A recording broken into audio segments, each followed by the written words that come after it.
Hello everyone, আসসালামু আলাইকুম। কেমন আছেন সবাই? আশা করছি সবাই ভালো আছেন। আলহামদুলিল্লাহ, আমিও ভালো আছি। আজকে আমি আপনাদের মাঝে আরও একটি রেসিপি নিয়ে হাজির হয়ে গিয়েছি। আজকে আমি আপনাদেরকে দেখাবো গরুর মাংসের আচার। আমার এই রেসিপিটা ফলো করে আপনারা যে কোনো ধরনের মাংস দিয়ে আচারটা তৈরি করে নিতে পারেন। খুব সহজভাবে আমি এই আচারের রেসিপিটা দেখানোর ট্রাই করেছি। আশা করছি আপনাদের কাছে ভালো লাগবে। আচারের রেসিপিটা দেখার আগে অবশ্যই আমার চ্যানেলটাকে সাবস্ক্রাইব করে দিবেন, পাশে থাকা বেল আইকনটা অবশ্যই প্রেস করে দিবেন।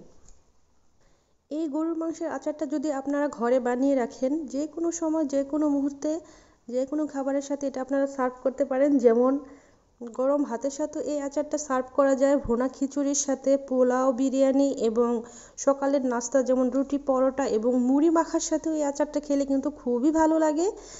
যারা সব সময় কাজে খুব ব্যস্ত থাকেন তারা কিন্তু এই আচারটা ঘরে বানিয়ে রাখতে পারেন, যাতে করে যে কোনো সময় যে কোনো খাবারের সাথে পরিবেশন করে নিতে পারেন।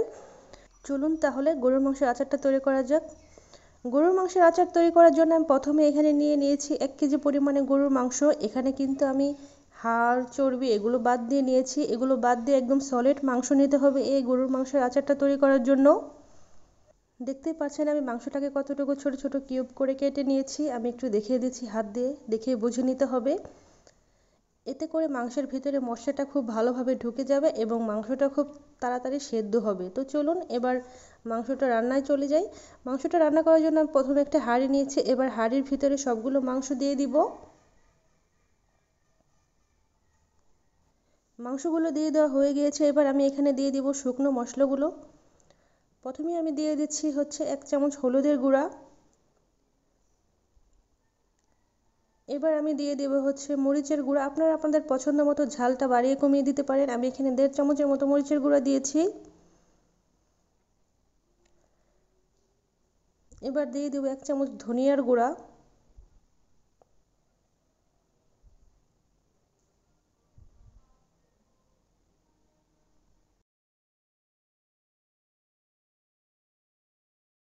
এবার এখানে দিয়ে দিব গরম মশলা এবং ভাজা জিরার গুঁড়া। আর দিয়ে দিব হচ্ছে স্বাদ মতো লবণ। আর দিয়ে দিব হচ্ছে 2 চামচ আদা রসুনের পেস্ট।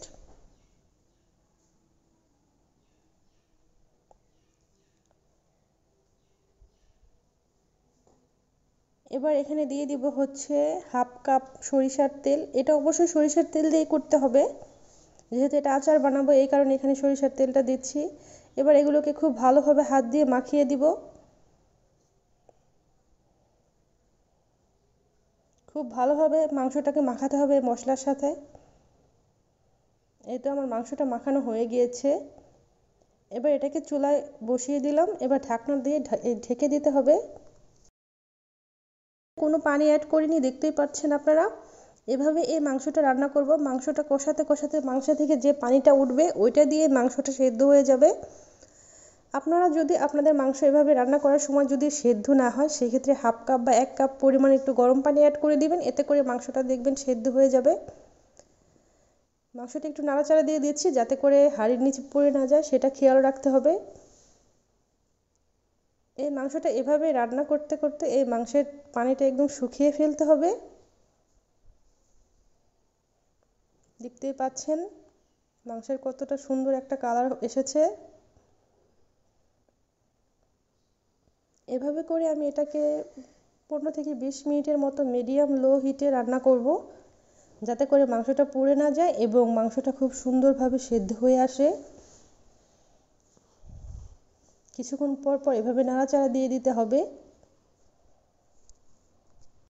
এই তো আমার মাংসটা শুকিয়ে এসেছে, দেখতেই পাচ্ছেন মাংস থেকে তেল উঠে এসেছে। এবার আমি এটাকে চুলা থেকে নামিয়ে নিব। চুলা থেকে নামিয়ে সাইডে রেখে দিলাম। এটা আচার বানানোর জন্য রেডি। এবার আমি আচার বানানোর জন্য চুলায় একটা হাঁড়ি বসিয়ে দিয়েছি। হাঁড়িটা গরম হয়ে আসার পর এখানে আমি 400 গ্রামের মতো সরিষার তেল দিয়ে দিব। এই আচার বানানোর জন্য কিন্তু অবশ্যই এখানে সরিষার তেলই ব্যবহার করতে হবে। সরিষার তেলটা গরম হওয়া পর্যন্ত অপেক্ষা করব। এই তো সরিষার তেলটা গরম হয়ে এসেছে। এবার আমি এখানে দিয়ে দিব হচ্ছে আদা রসুন কুচি। আমি 1 কেজি পরিমাণ মাংসের জন্য এতটুকু পরিমাণ আদা রসুন কুচি দিয়েছি, এটা দেখেই বুঝে নিতে হবে। এবারে আদা রসুন কুচিটা তেলের ভিতরে দিয়ে দিলাম। এবার এই আদা রসুন কুচিটাকে একটু ভেজে নিতে হবে নাড়াচাড়া দিয়ে।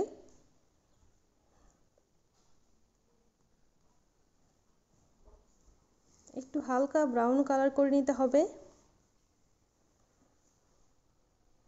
আদা রসুন কুচিটা ভাজা হতে হতে আমি এখানে দিয়ে দিব হচ্ছে কিছু শুকনো উপকরণ। এখানে নিয়ে নিয়েছি গরম মশলা, তারপরে পাঁচফোড়ন, তেজপাতা আর হচ্ছে কিছু শুকনো মরিচ।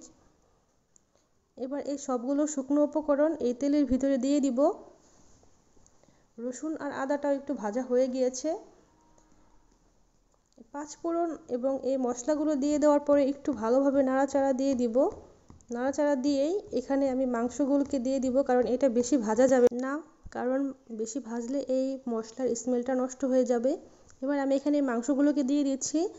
মাংসগুলোকে দিয়ে দেওয়ার পরে এই মশলার সাথে খুব ভালোভাবে মাংসটা কষিয়ে নিব। মাংসটা খুব ভালোভাবে কষাতে হবে।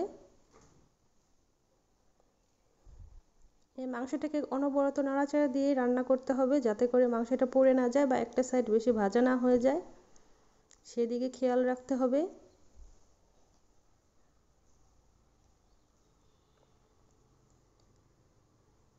মাংসটা আমি প্রায় 10 মিনিটের মতো এভাবেই নাড়াচাড়া করে রান্না করেছি। দেখতে পাচ্ছেন একটু মাংসের কালারটা চেঞ্জ হয়েছে। এই পর্যায়ে আমি এখানে কিছু রসুনের কোয়া দিয়ে দিব। আপনারা চাইলে এখানে দেশি রসুন, আস্ত রসুন এগুলো দিতে পারেন। আমি এখানে যেহেতু বড় রসুনটা দিয়েছি, এটা একটু ছুলে তারপর এভাবে কোয়া কোয়া করে দিয়েছি। এবার এই রসুন এবং মাংসের কালারটা চেঞ্জ হওয়া পর্যন্ত এটাকে আমি অনবরত এভাবে নাড়াচাড়া দিয়ে রান্না করতে থাকবো। রসুনটা যখন একটু লালচে ভাব আসবে, তখনই বোঝা যাবে যে রসুনটা কুক হয়ে গিয়েছে। দেখতে পাচ্ছেন মাংসের কালারটা চেঞ্জ হয়ে গিয়েছে। রসুন এবং মাংস দুইটারই আচারটা অলমোস্ট তৈরি হয়ে গিয়েছে। এখন হালকা কিছু উপকরণ আছে, ওটা অ্যাড করে দিলে মাংসটা রেডি। এই পর্যায়ে আমি এখানে দিয়ে দিলাম ভাজা জিরার গুঁড়া। আমরা যে কোনো আচারে ভাজা জিরার গুঁড়া সবার লাস্টে দিতে পছন্দ করি। আমি এখানেও দিয়ে দিলাম। ভাজা জিরার গুঁড়োটা দিয়ে একটু নাড়াচাড়া দিয়ে দিলাম। এবার দিয়ে দিব হচ্ছে এখানে লেবু। আমি এখানে 2 চামচের মতো লেবুর রস দিয়েছি। এভাবে করে হাত দিয়ে চিপে দিয়েছি লেবুটা, দেখতে পাচ্ছেন। লেবুর রসটা দিয়ে একটু নাড়াচাড়া দিয়েই আমি এই আচারটাকে চুলা থেকে নামিয়ে ঠান্ডা করে নিব। আমার আচারটা তৈরি হয়ে গিয়েছে। এই তো আমি আচারটাকে ঠান্ডা করে নিয়েছি, দেখতেই পাচ্ছেন কতটা সুন্দর হয়েছে দেখতে। খেতেও কিন্তু খুবই সুস্বাদু হয়েছিল। আপনারা চাইলে এরকম সুস্বাদু গরুর মাংসের আচার বানিয়ে আপনার প্রিয় মানুষকে তাক লাগিয়ে দিতে পারেন আমার এই রেসিপিটা ফলো করে। যদি আপনারা কেউ এ ধরনের আচার বানান, অবশ্যই আমাকে কমেন্টে জানাবেন বানিয়েছিলেন কিনা বা কেমন হয়েছে বানানোর পরে। এই তো আমার আচারটা ঠান্ডা করে আমি এবার এটাকে কাচের জারের ভিতরে রেখে দিচ্ছি, সংরক্ষণ করে রাখবো। কারণ কাচের জারে যে কোনো ধরনের আচার রাখলে বেশ কিছু মাস ভালো থাকে এমনিতেই। এটাকে ফ্রিজে রাখারও প্রয়োজন হয় না। আমি কিন্তু এই আচারটা ফ্রিজে রাখিনি। আমি এই আচারটার রেসিপি বানিয়েছিলাম 3 মাস আগে। এখন আমার আচারটা প্রায় শেষের দিকে। এতদিন পর্যন্ত এই আচারটা কিন্তু ভালো ছিল, এভাবে বাহিরেই ছিল। তাই আমি আপনাদের কাছে এই আচারের রেসিপিটা শেয়ার করলাম, যাতে করে আপনাদেরও ভালো লাগে আর এভাবে করে আপনারা সংরক্ষণ করে রাখেন। এই তো দেখতে পাচ্ছেন এটার ফাইনাল লুক। আশা করি এই ভিডিওটি ভালো লেগেছে। যদি আমার এই ভিডিওটি আপনাদের কাছে ভালো লেগে থাকে, অবশ্যই আমার চ্যানেলটাকে সাবস্ক্রাইব করবেন, পাশে থাকা বেল আইকনটা অবশ্যই প্রেস করে দিবেন। আমার জন্য এবং আমার পরিবারের জন্য দোয়া করবেন। সবাই ভালো থাকবেন, সুস্থ থাকবেন। আজকে এই পর্যন্ত। আল্লাহ হাফেজ।